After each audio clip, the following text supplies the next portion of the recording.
Hello student, welcome back to my channel Aryan classes. Aryan classes તરફથી હું તમારા બધાનું હાર્દિક સ્વાગત કરું છું. Thank you so much. કાલે જે વિડીયો અપલોડ કર્યો તો પ્રશ્નપત્ર 1નો, એમાં તમારા બધાનો એટલો સારો સાથ, સપોર્ટ અને સહકાર હતો, જેનાથી મને એટલો બધો ઉત્સાહ છે કે હું તમારા માટે કંઈક અવનવા વિડીયો અને અવનવું તમારી માટે એવા જે ટૉપિક જે પરીક્ષાની અંદર મોસ્ટ ઇમ્પોર્ટન્ટ પૂછાય છે એના માટે વધારે ને વધારે કંઈક વિડીયો તમને જે ઉપયોગી બને એ તમને પ્રોવાઈડ કરું. Thank you so much. તમારા બધાની આટલી મસ્ત કોમેન્ટ હતી જે જોઈને મને બહુ જ આનંદ થયો. આપણે ક્વેશ્ચન પેપર 1 ભણી ગયા અને આજે આપણે ક્વેશ્ચન પેપર 2 જોઈશું વિજ્ઞાનનું. બીજું એક વસ્તુ હું તમને સમજાવી દઉં કે તમે છેલ્લા લાસ્ટ કેટલાક 4-5 વર્ષથી તમે થોડું મતલબ જોજો એમ કે ઘણા બધા છોકરા એવા છે જે લગભગ ગણિતમાં તો આરામથી લગભગ પાસ થઈ પણ જાય છે, પણ અમુક એવા સ્ટુડન્ટ હોય છે જે વિજ્ઞાનની અંદર સૌથી વધારે સ્ટુડન્ટ વિજ્ઞાનની અંદર ફેલ થાય છે. તો આનું રીઝન શું? રીઝન બસ એટલું છે કે વિદ્યાર્થીઓ ક્યાંક ને ક્યાંક વિજ્ઞાનથી ડર રાખે છે, ક્યાંક ને ક્યાંક એમને યાદ નથી રહેતું, ક્યાંક ને ક્યાંક એ ભણતા નથી, વિજ્ઞાનને ટાઈમ નથી આપતા, એના હિસાબે ક્યાંક ને ક્યાંક એમને પ્રોબ્લેમ થાય છે અને એ લોકો નપાસ થાય છે. બીજું મેં એવા પણ સ્ટુડન્ટ જોયા છે કે જે લગભગ 3 ટ્રાય આપે છતાં પણ એ છોકરાઓ પાસ થતા નથી. તો જે પણ સ્ટુડન્ટ અમારો વિડીયો જોઈ રહ્યો છે તો એને ખાસ કહી દઉં કે વિજ્ઞાનની અંદર તમારે ક્યાંય આડા અવડા ડાફેરા મારવાની કોઈ જરૂર નથી. હું મસ્ત મજાના પ્રશ્નપત્ર 1 થી 6 અપલોડ કરીશ જ તે શાંતિથી એકદમ મસ્ત બંધ ઓરડાની અંદર તૈયાર કરી લેવા. 24માંથી 24 માર્ક્સમાંથી એક પણ માર્ક્સ તમારો કટ થવો જોઈએ નહીં. આ તમને ખાસ.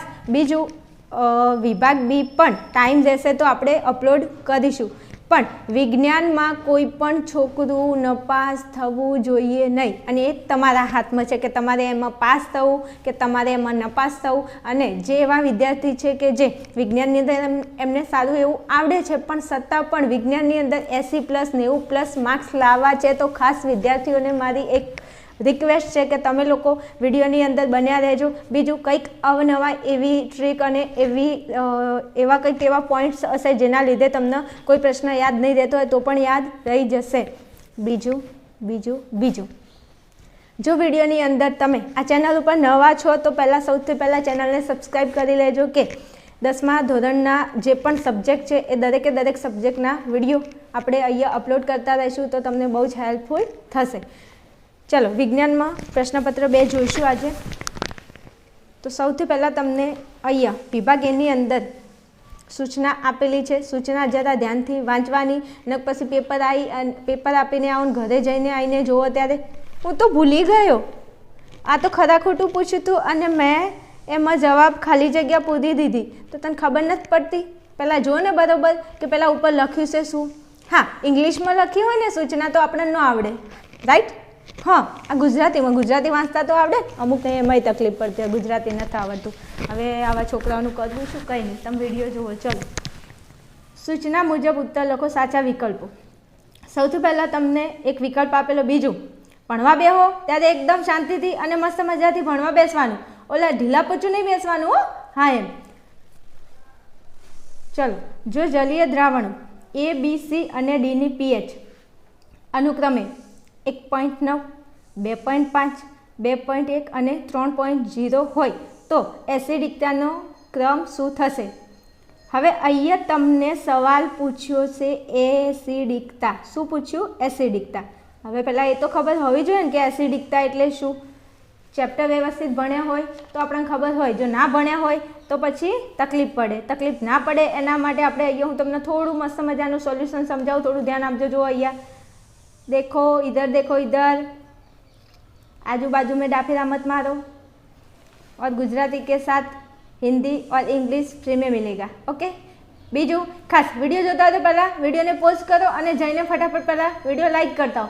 અમુક છોકરાઓ વિડીયો જોઈ તો લે, કોમેન્ટ પણ કરી દે, પણ લાઇક નથી કરતા. લાઇક કરતા ના આવડતું હોય તો ઓલું વિડીયો હશે ને એના નીચે આમ થંબ હશે તો જઈને પહેલાં થંબ ઉપર ક્લિક કરતા હો ફટાફટ. હા, ચલો હવે આગળ જઈએ. પ્રશ્ન સમજાવું મસ્ત મજાથી, જોજો. હા તો મારું બેટું બધું એક જેવું લાગે. આમાં જવાબ કેવી રીતે આપો? હમણાં જો 2 મિનિટમાં જવાબ કેવો આવશે.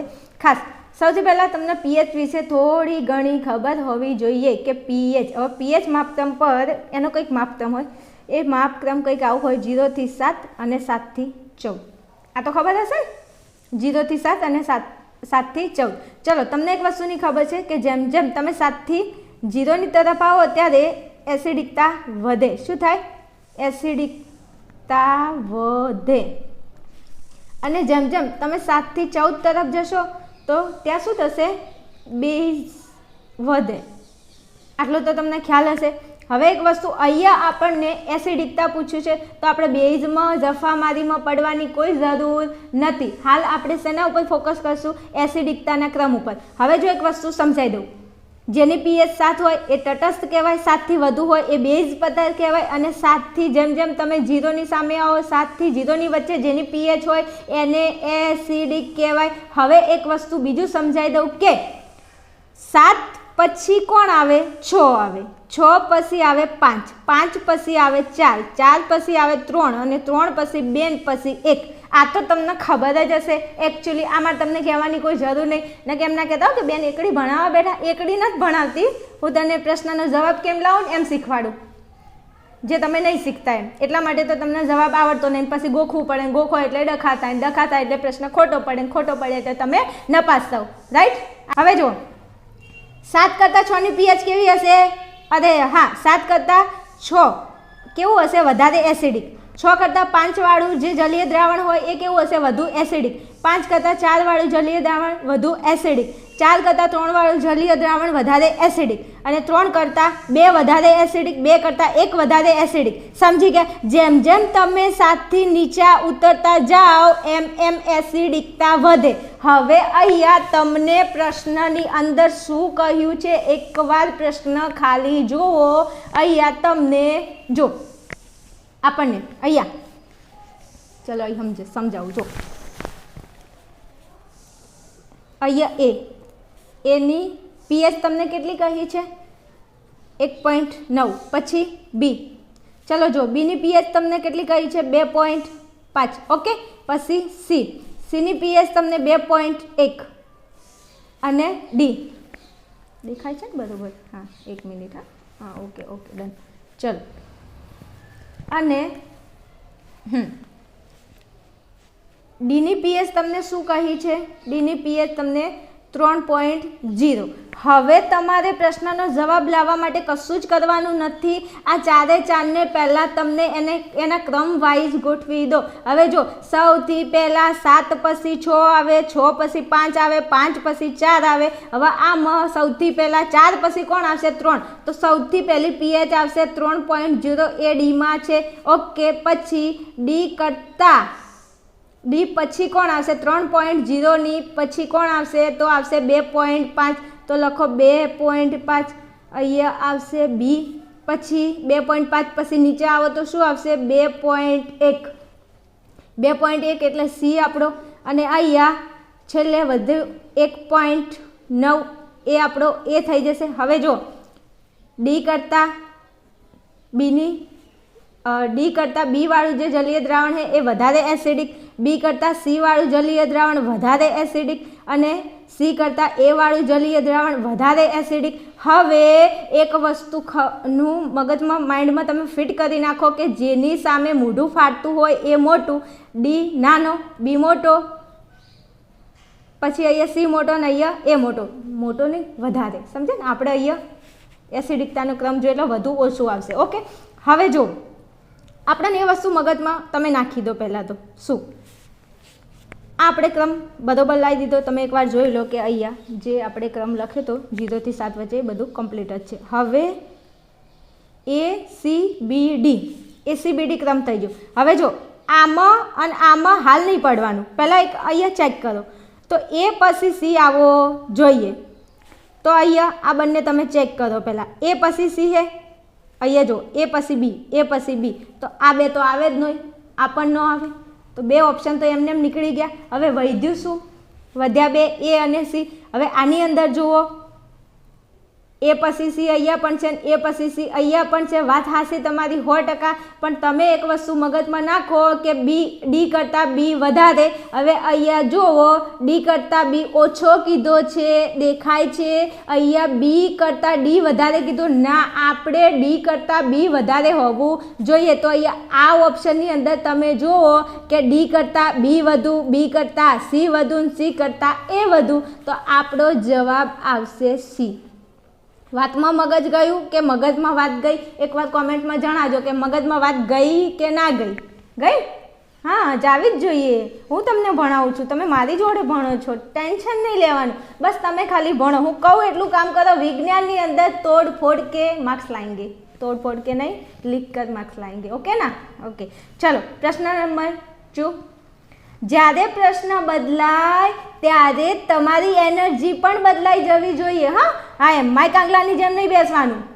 આમ શાંતિથી બેસવાનું, મસ્ત મજાને આમ ટટ્ટા થઈને બેસો. એમ વિડીયો જોતા હોય તો પછી ઢીલા પોચા બેસવાની કોઈ જરૂર નથી. આ ઢીલા પોચા રહો ને એટલે જ તમને કોઈ ગોઠતું નહીં, એટલે જ તમે પરીક્ષામાં પાસ થતા નથી. ઓકે, ચલો પછી એમ કહેશે કે આલ્કોહોલ અને કાર્બોક્સિલિક એસિડની સાંદ્ર H2SO4 ની હાજરીમાં થતી પ્રક્રિયાને નીચેનામાંથી કઈ છે? એમ કહે છે કે આ કાર્બોક્સિલિક એસિડની H2SO4 સાથેની એની હાજરીમાં જે પ્રક્રિયા થાય એ પ્રક્રિયાને શું કહેવાય? જો પ્રશ્ન જોયો હોય તો ખબર પડે, ભણ્યા હોય તો ખબર પડે, ના ભણ્યા હોય, સ્કૂલની અંદર ગયા હોય અને પછી સ્કૂલની અંદર પકોડી ખાવાના બોને ક્લાસ મૂકી અને બહાર જતા રહે હોય તો ખબર ન હોય. જો અહીંયા કાર્બોક્સિલિક એસિડ અને H2SO4 આ બંનેની સાથેની જે પ્રક્રિયા થાય એ પ્રક્રિયાને કહેવાય એસ્ટરીકરણની પ્રક્રિયા. શું કહેવાય? એસ્ટરીકરણની પ્રક્રિયા. ખનિજ એસિડ ઉદ્દીપકની હાજરીમાં કાર્બોક્સિલિક એસિડ અને આલ્કોહોલ વચ્ચેની પ્રક્રિયાથી એસ્ટર અને પાણી બને, નીપજે એમ. અને આ પ્રક્રિયાને કઈ પ્રક્રિયા કહેવાય? એસ્ટરીકરણની પ્રક્રિયા કહેવાય. હવે એક પ્રશ્ન પૂછું. પ્રશ્નનો જવાબ મને કોમેન્ટમાં આપજો. ઓકે, આખે ડાયા છો, બહુ ડાયા. ચલો જો અહીંયા કાર્બોક્સિલિક એસિડ અને H2SO4 આ બંને સાથે પ્રક્રિયા થાય તો એ પ્રક્રિયાને કહેવાય એસ્ટરીકરણની પ્રક્રિયા. પણ તમને એવું કહે કે એસ્ટરીકરણ એટલે એસ્ટરમાંથી પાછું શું મળે તમને? આલ્કોહોલ અને કાર્બોક્સિલિક એસિડના ક્ષારમાં જે રૂપાંતર થાય તો એ પ્રક્રિયાને શું કહેવાય? તમે મને આનો જવાબ કોમેન્ટમાં આપજો. ઓકે, ચલો પછી આગળ. હવે તમને એમ કહે છે ત્રીજા પ્રશ્નની અંદર પ્રશ્ન બદલાય એટલે તમારે પણ બદલાઈ જવાનું એટલે તમારી એનર્જી, તમારો ઉત્સાહ બધું વધારી દેવાનું. હવે શું કહે છે? નીચેનામાંથી કઈ જોડ યોગ્ય નથી? નીચેનામાંથી કઈ જોડ યોગ્ય નથી? જો આ ચેપ્ટર તમે વ્યવસ્થિત ભણ્યા હોય તો કદાચ ખબર હોય, અને ના ભણ્યા હોય તો હું તમને સમજાવી દઉં કે રુધિર રસ CO2નું વહન કરે, રક્તકણો O2નું વહન, શ્વેતકણ રોગકારકો સામે લડવાનું, ત્રાકકણ નાઇટ્રોજનયુક્ત ઉત્સર્ગ દ્રવ્યનું વહન. આપણા રુધિર એટલે શું થાય? રુધિર એટલે લોહી થાય, લોહી એટલે રક્ત થાય, રક્ત એટલે શ્વણિત થાય. આ તમને ખબર હશે. બીજું કે વિજ્ઞાનની સાથે સાથે આપણે ગુજરાતી પણ ભણવાનું. ગુજરાતી વ્યાકરણ પૂછાય છે. જો રુધિરનું સમાનાર્થી પૂછે તો લોહી, લોહીનું સમાનાર્થી પૂછે તો રુધિર, રક્ત, શ્વણિત આ બધા શબ્દો શું થાય? રુધિરના સમાનાર્થી. ઓકે, જો એમાં પણ 1 માર્ક્સ આવી જાય. વિજ્ઞાનમાં ગુજરાતી મજા આવે ને ભણવાની. વિજ્ઞાન ને ગુજરાતી ને ઇંગ્લિશ ને બધું હાથે હેઠશે, ભણજો, મજા આવશે. ચલો જો હવે આપણા લોહીની અંદર 3 પ્રકારના કણ આવેલા છે. શું? 3 પ્રકારના કણ આવેલા છે. કયા કણો? 1 રક્તકણો, પછી શ્વેતકણો અને ત્રાકકણો. કયા કણો? ત્રાકકણો. આ 3 પ્રકારના કણ આપણા લોહીની અંદર આવેલા છે. બીજું, તમે તમારી આસપાસ કોઈ છોકરાને બીમાર થતો જોયો હશે અને તમે એવું સાંભળ્યું પણ હશે કે કણ વધી ગયા કે કણ ઘટી ગયા. આવું તમે સાંભળ્યું હશે. રુધિરમાં રક્તકણો, શ્વેતકણો અને ત્રાકકણો. રક્તકણો એ O2 એટલે ઓક્સિજન એટલે શ્વાસ લઈએ. હા, તો શ્વાસની અંદર જે ઓક્સિજન આપણા શરીરમાં જાય એ આપણા શરીરમાં રહેલા રક્તકણો આખા શરીરને ઓક્સિજન પહોંચાડે, એટલે રક્તકણો O2નું વહન કરે, એકદમ રાઈટ. બીજું રુધિર રસ એ CO2 એટલે કાર્બન ડાયોક્સાઇડનું વહન કરે, એ પણ એકદમ રાઈટ. બીજું શ્વેત કણો, હવે તમને મેં કહ્યું હતું કે શ્વેત કણો એ રોગકારકો સામે લડે. તમારા શરીરની અંદર બહારથી કોઈ બેક્ટેરિયા અથવા તો કોઈ વાયરસ તમારા શરીરની અંદર પ્રવેશ થાય તો આ શ્વેત કણો એની સામે શું કરશે? લડવાનું કામ કરશે. ફાઇટિંગ ડિશુંગ. આપણે કેમ ઘરે ડિશુંગ કરીએ, આપણા ભાઈ બહેન હોય તો લડવાનું થાય, એવી રીતે આ શ્વેત કણો આપણા શરીરમાં શું કરશે? ડિશુંગ કરવાનું કામ કરશે. એટલે મતલબ કોઈ રોગકારક એટલે કોઈ એવું કોઈ પ્રજીવ આપણા શરીરની અંદર દાખલ થયું તેની સામે શું કરશે? લડશે. બીજું છેલ્લે આવે ત્રાક કણો. તો આ ત્રાક કણ કામ શું કરે? તો તમે કોઈના જોડે સ્કૂલમાં કે ઘરે કે આજુબાજુમાં લડીને મારીને ઝઘડી કરી હોય અને પછી જો તમારા હાથે પગે કે તમારા શરીરે કોઈ પણ જગ્યાએ લોહી નીકળે, લોહીમાં ખબર પડે ને પાછું લોહી આવ્યું, તો લોહી નીકળે તો એ લોહી નીકળ્યું પછી તમને ખબર છે કે આ લોહી નીકળે ને તો પછી થોડા દિવસમાં તમે જોજો એના ઉપર રૂજ આવશે અને એ જે વાગ્યું છે ને એના ઉપર તમારું લોહી ગંઠાઈ જશે. શું થાય? લોહી જોમી જશે. આવું આપણે કહીએ કે લોહી જામી ગયું અથવા લોહી ગંઠાઈ ગયું. તો આ લોહી તમારું નીકળ્યું અને લોહી જે જામી જાય અને લોહી જે ગંઠાઈ જાય એ કયા કણો આ કામ કરે? એ ત્રાક કણો. ત્રાક કણો શું કામ કરે? તમારા શરીરમાં જે લોહી નીકળ્યું એ લોહીને ગંઠાવાનું કામ કરે. શું કરે? ગંઠાવાનું કામ. પણ અહીંયા તમને એમ કહ્યું કે નાઇટ્રોજનયુક્ત ઉત્સર્ગ દ્રવ્યનું વહન, તો આ એકદમ ખોટું આવે. તો તમારો જવાબ આવશે ત્રાક કણો. કઈ જોડ યોગ્ય નથી, તો તમારો જવાબ આવશે ત્રાક કણો. ઓકે, સમજી ગયા હશો? ચલો આગળ જો. બીજું કે વિડીયો થોડો લોંગ થશે કારણ કે હું તમને એક એક પ્રશ્ન વ્યવસ્થિત રીતે થોડું સમજાવું છું, તો ખાસ વિડીયો થોડો લોંગ થાય પણ તમે વિડીયોની અંદર બન્યા રહેજો, કેમ કે એક પ્રશ્ન તમને સમજાવું એના રિલેટેડ બીજો કોઈ પણ પ્રશ્ન પૂછાય તો તમને તકલીફ પડે નહીં. ઓકે આગળ. ચોથો પ્રશ્ન તમને એમ કહે કે 1 માઇક્રો એમ્પિયર બરાબર ખાલી જગ્યા મિલી એમ્પિયર. હવે અહીંયા તમારો જવાબ આવશે 10⁻3. શું આવશે? 10⁻3. ચલો પછી આગળ. પાંચમો પ્રશ્ન, કોઈ પણ માધ્યમનો નિરપેક્ષ વક્રી ભવનાંક હંમેશા ખાલી જગ્યા હોય છે, તો જવાબ આવશે તમારો >1, 1 થી વધુ. આ પ્રશ્ન ગોખવાનો જ હોય, બીજું કોઈ નહીં, કારણ કે આ પ્રશ્ન પૂછાય છે. તૈયાર કરી નાખો, કાં તો બીજી પરીક્ષામાં કાં તો બોર્ડની એક્ઝામમાં. અને ના પૂછાય તો શું વાંધો હોય, આપણે તૈયાર તો કરો. વિજ્ઞાન ભણો તો આપણને એટલી તો ખબર હોવી જોઈએ ને, એમ ચેપ્ટર ભણ્યા છો તો. ચલો, કોઈ પણ માધ્યમનો નિરપેક્ષ વક્રી ભવનાંક હંમેશા ખાલી જગ્યા હોય છે 1 થી વધુ. ચલો ક્વેશ્ચન નંબર 6. જે વ્યક્તિને નજીક અને દૂરની વસ્તુ સ્પષ્ટ દેખાતી ન હોય, બંને પ્રકારની ખામી, તે વ્યક્તિના ચશ્મામાં ઉપરનો તથા નીચેનો લેન્સ અનુક્રમે કયો હશે? કાલે આપણે જોઈ ગયા હતા પ્રશ્નપત્ર 1માં. બીજું એક વસ્તુ તમને ખાસ કહી દઉં, ખાસ કે આ વિડીયો લોંગ હશે, કેમ કે હું તમને એક પ્રશ્નનું ડીપમાં સોલ્યુશન કરાવું છું, કારણ કે એવું જરૂરી નથી કે અહીંયા જે તમને પ્રશ્નો આપ્યા છે એ બેઠા કોપી પેસ્ટ તમારી એક્ઝામમાં આવે નહીં. એને રિલેટેડ 3 થી 4 પ્રશ્નો નીકળતા હોય છે જે તમારી પરીક્ષાની અંદર આવે. તો આપણે કોન્સેપ્ટ ક્લિયર કરી નાખવાનો, અને આ કોન્સેપ્ટ જો તમારો ક્લિયર હોય તો વિજ્ઞાનના કોઈ પણ પ્રશ્નના જવાબ તમે એકદમ આસાનીથી આપી શકો. ઓકે ચલો, હવે તમને થોડું ડીપમાં સમજાવું, ધ્યાન આપજો, બરાબર? મારો અહીંયા મોટિવ જ છે કે હું તમને ડીપમાં સમજાવું, કારણ કે ઘણા બધા છોકરાને વિજ્ઞાનથી બહુ ડર લાગે છે. આજે તમારો ડર ચૂટકીઓમાં ગાયબ. ચલો જો, પહેલાં વ્યક્તિની આંખમાં 3 પ્રકારની ખામી હોય. કેટલા? 3 પ્રકારની ખામી હોય. હવે કઈ ખામી? એક તો લઘુ દ્રષ્ટિ, બીજું ગુરુ દ્રષ્ટિ અને પ્રેસબાયોપિયા. આટલી વાતમાં ખબર પડી ગઈ? વાતમાં મગજ ગયું? તો કે હા ગયું, ફાઇનલી. હવે જો લઘુદ્રષ્ટિની ખામી હોય તો એને અંતર્ગોળ લેન્સના ચશ્મા જોઈએ.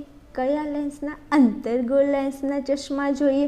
અને ગુરુદ્રષ્ટિની ખામી ધરાવતી હોય તો એને બહિર્ગોળ લેન્સના ચશ્મા જોઈએ. ના ખબર હોય તો ભણી લો કે અંતર્ગોળ લેન્સ, લઘુદ્રષ્ટિની ખામીવાળી વ્યક્તિને જોઈએ અને ગુરુદ્રષ્ટિવાળી ખામીની જે વ્યક્તિ હોય એને બહિર્ગોળ લેન્સના ચશ્મા જોઈએ અને પ્રેસ્બાયોપિયાની ખામી હોય એ વ્યક્તિને કયા ચશ્મા જોઈએ? તો એ વ્યક્તિને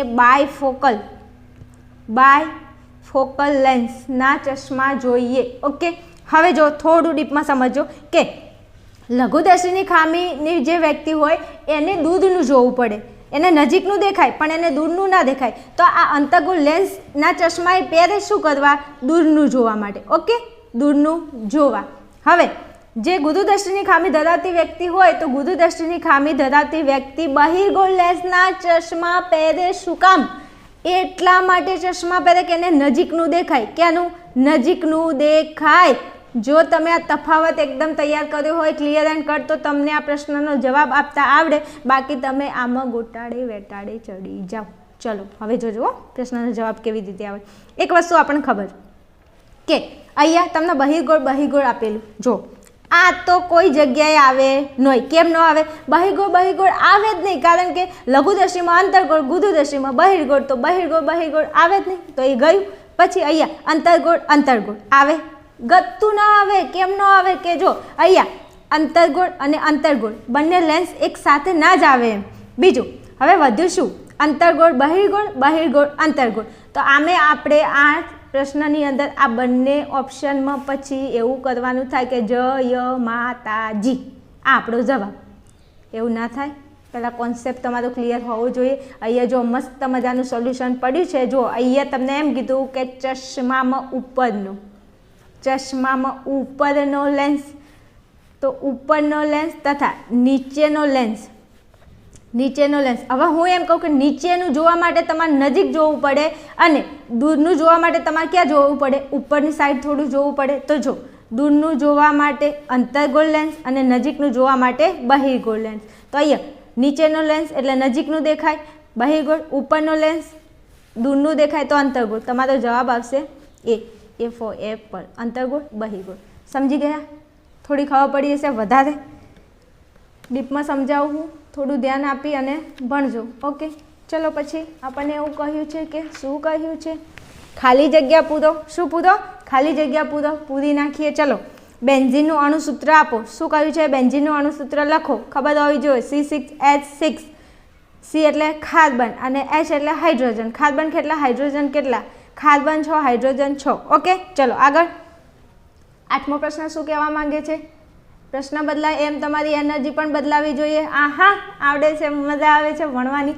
મજા આવતી હોય તો ફટાફટ જઈને લાઈક કરતા હો વિડીયોને શેર કરતા હો તમારા મિત્રો સાથે. એટલે જે તમારા મિત્રો કદાચ વિજ્ઞાનની અંદર ફેલ થયા હોય અથવા કોઈને વિજ્ઞાન નથી આવડતું તો મસ્ત મજાનો વિડીયો આપણો એમને સેન્ડ કરી દો, ફોરવર્ડ કરી દો અને શેર કરી નાખો. ચલો આગળ. ખાલી જગ્યાના નિયમથી ચુંબકીય ક્ષેત્રની દિશા જાણી શકાય છે. ખાલી જગ્યાના નિયમથી. હવે તમને જો એટલી બુદ્ધિ પોગતી હોય ને એટલું ખબર પડતી હોય તો અહીંયા તમને એમ કીધું જમણા હાથના અંગૂઠો, પછી અહીંયા ડાબો હાથ, જમણો હાથ. હવે ચેપ્ટરની અંદર એકલું ડાબો હાથ ને એકલું જમણો હાથ ક્યાંય આવતું જ નથી. પહેલાં તો જવાબ આવશે જમણા હાથના અંગૂઠાનો નિયમ.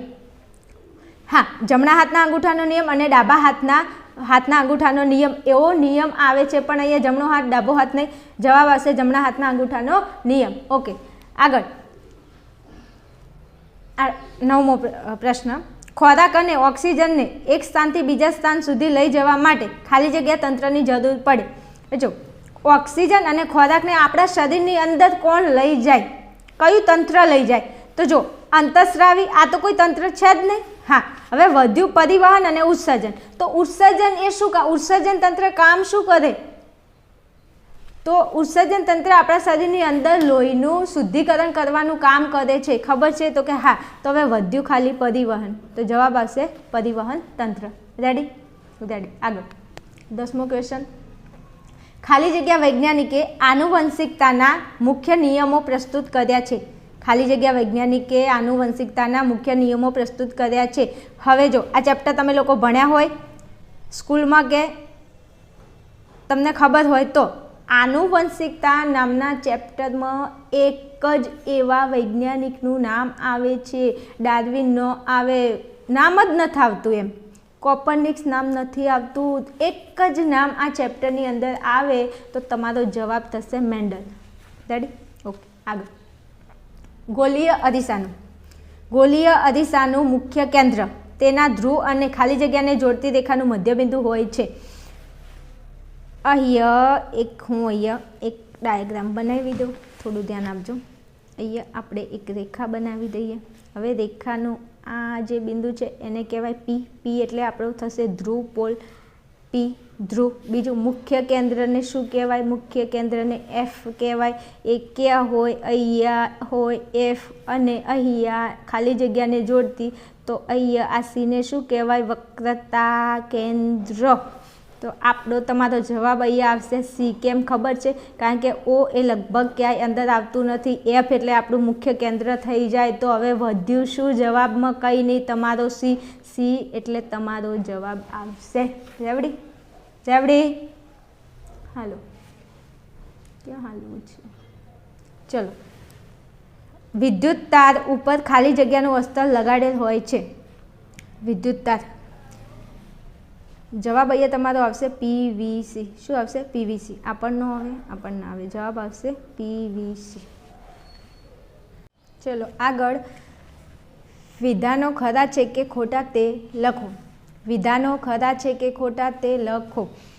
એમાં 13મો ક્વેશ્ચન. ધાતુની પ્રતિક્રિયાત્મકતાનો ક્રમ Mg greater than aluminium greater than zinc greater than Fe છે.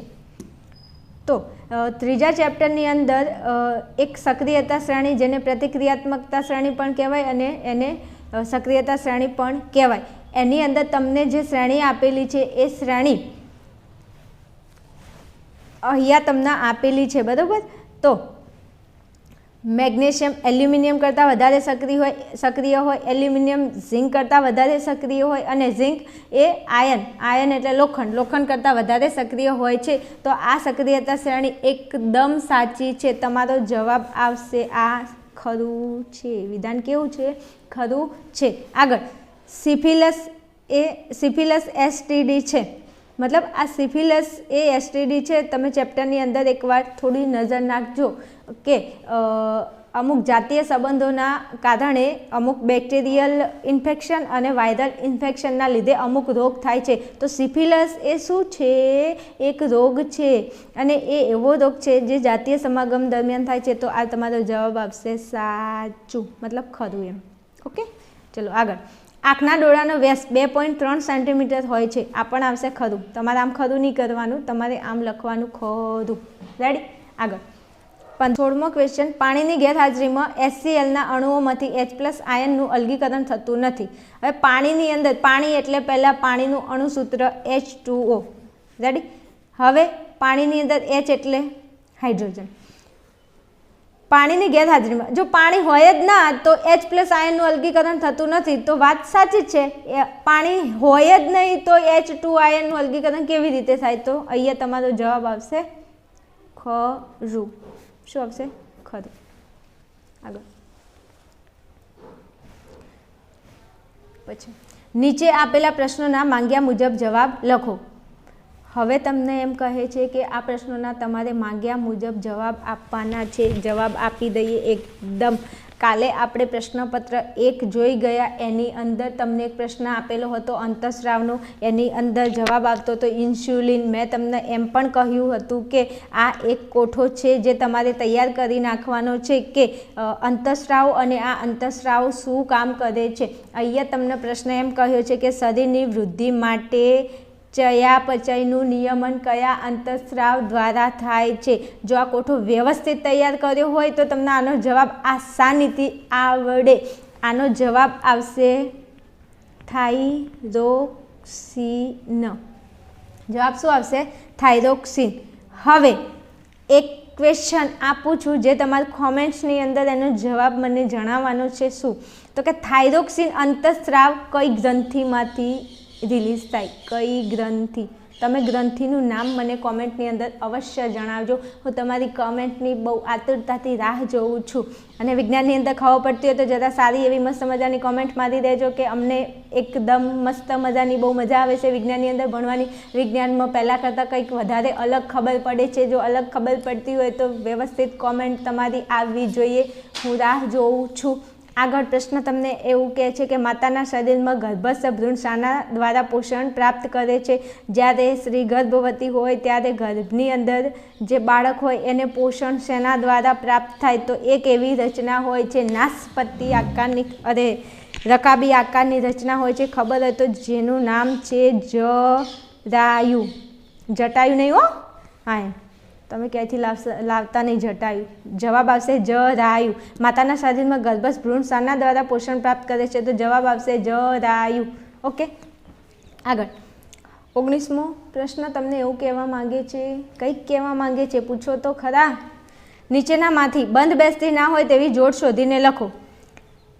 એકમાં આપેલું છે માયોપિયા, આંખના લેન્સની કેન્દ્ર લંબાઈ ઘટે. હાઇપરમેટ્રોપિયા, આંખના લેન્સની કેન્દ્ર લંબાઈ વધે. અને પ્રેસબાયોપિયા, આંખના લેન્સની કેન્દ્ર લંબાઈમાં કોઈ ફેરફાર થતો નથી. હવે જ્યારે માયોપિયા અને હાઇપરમેટ્રોપિયા આવે ને એટલે અમુક વિદ્યાર્થીઓ એકબીજા હમું તાકતા હોય, બતાય કહો નથી બતાવવાનું. તું અહીંયા ધ્યાન આપ, એક વસ્તુ સમજ. આ માયોપિયા એટલે શું થાય? લઘુ દ્રષ્ટિ. આ પણ તમને ખબર હોવી જોઈએ. માયોપિયા એટલે લઘુ દ્રષ્ટિ, તો હાઇપરમેટ્રોપિયા એટલે શું થાય? ગુરુ દ્રષ્ટિ. શું થાય? ગુરુ દ્રષ્ટિ. હવે આપણને એક વસ્તુની ખબર છે કે લઘુ દ્રષ્ટિની ખામી શેના કારણે થાય અને ગુરુ દ્રષ્ટિની ખામી શેના કારણે થાય? લઘુ દ્રષ્ટિની ખામી આંખના લેન્સની કેન્દ્ર લંબાઈ ઘટે ત્યારે થાય અને ગુરુ દ્રષ્ટિની ખામી આંખના લેન્સની કેન્દ્ર લંબાઈ વધે ત્યારે થાય. તો આ બે તો સાચું છે. તો વધ્યું શું? પ્રેસબાયોપિયા, આંખના લેન્સની કેન્દ્ર લંબાઈમાં કોઈ ફેરફાર થતો નથી. આ તમારો આવશે જવાબ. ઓકે, સમજી ગયા? બીજું, માયોપિયા એટલે લઘુ દ્રષ્ટિ, હાઇપરમેટ્રોપિયા એટલે ગુરુ દ્રષ્ટિ, એ તમને ખબર હોવી જોઈએ. ઓકે, બીજું વિજ્ઞાનની અંદર તમને બહુ ડીપમાં જઈને સમજાવું છું, પ્લીઝ થોડું સમજજો, કારણ કે જરૂરી નથી. જો અહીંયા પહેલાં તમને આગળના પ્રશ્નપત્રમાં લઘુ દ્રષ્ટિ ગુરુ દ્રષ્ટિ આપેલું હતું, અહીંયા તમને માયોપિયા અને હાઇપરમેટ્રોપિયાની વાત કરી, તો તમારું ધ્યાન અહીંયા કેન્દ્રિત થવું જોઈએ કે લઘુ દ્રષ્ટિ એટલે માયોપિયા અને ગુરુ દ્રષ્ટિ એટલે હાઇપરમેટ્રોપિયા. આવા ક્વેશ્ચન પણ પૂછાઈ શકે છે, તો ધ્યાનમાં લેવું. ચલો 20મો ક્વેશ્ચન, વાહકના દ્રવ્યની વિદ્યુત અવરોધકતાનું સૂત્ર લખો. તો અહીંયા સૂત્ર તમારું થશે ρ બરાબર R × A ભાગ્યા L. સૂત્ર યાદ રાખી લેજો, પરીક્ષામાં આવા નાના નાના સૂત્રો પૂછાય, જેમાં R એટલે વાહકનો અવરોધ, A એટલે વાહકના આડછેદનું ક્ષેત્રફળ અને L એટલે વાહકના તારની લંબાઈ. પછી તમને અહીંયા જોડકા જોડો. જોડકાની અંદર અ અને બ મસ્ત મજાના બે જોડકા આપેલા છે.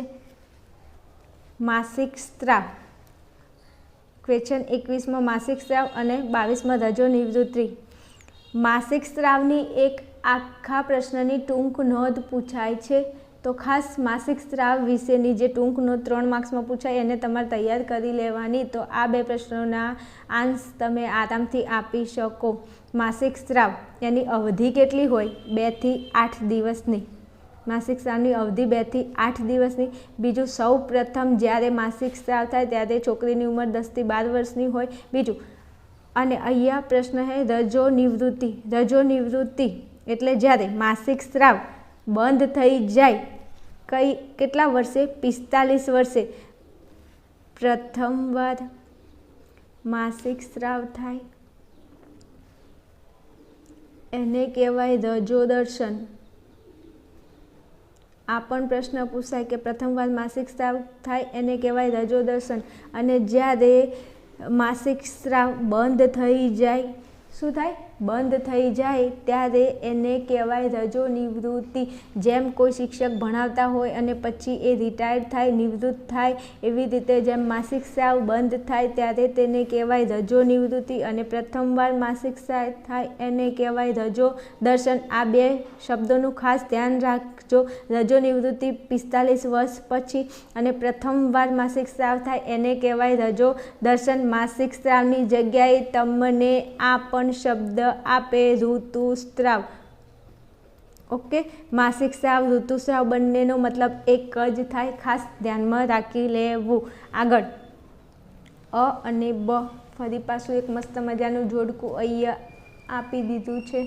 ચલો સોલ્વ કરીએ. CFCS અને UNEP. અહીંયા CFCSનો મતલબ થશે ક્લોરોફ્લોરોકાર્બન્સ. બીજું ક્લોરોફ્લોરિન કાર્બન્સ. ફ્લોરિન તો આવતું નથી, અહીંયા જવાબ આવશે ક્લોરોફ્લોરોકાર્બન્સ. અને UNEPનો એનું ફૂલ ફોર્મ થશે યુનાઇટેડ નેશન એન્વાયરમેન્ટલ પ્રોગ્રામ. ખાસ આ બંને ક્વેશ્ચન અરે જોડકા એકદમ મસ્ત વ્યવસ્થિત તૈયાર કરી નાખજો. ઓકે, બીજું વધારે વાત કરવી નથી. વિડીયો અહીંયા પૂરો કરું છું. ખાસ તમારો સાથ અને સહકાર હશે તો આગળ નવા વિડીયો અપલોડ કરતા રહીશું. તો બન્યા રહો અમારી ચેનલની અંદર. ખાસ મળીશું નવા વિડીયોની અંદર. ત્યાં સુધી જોતા રહો આર્યન ક્લાસીસ.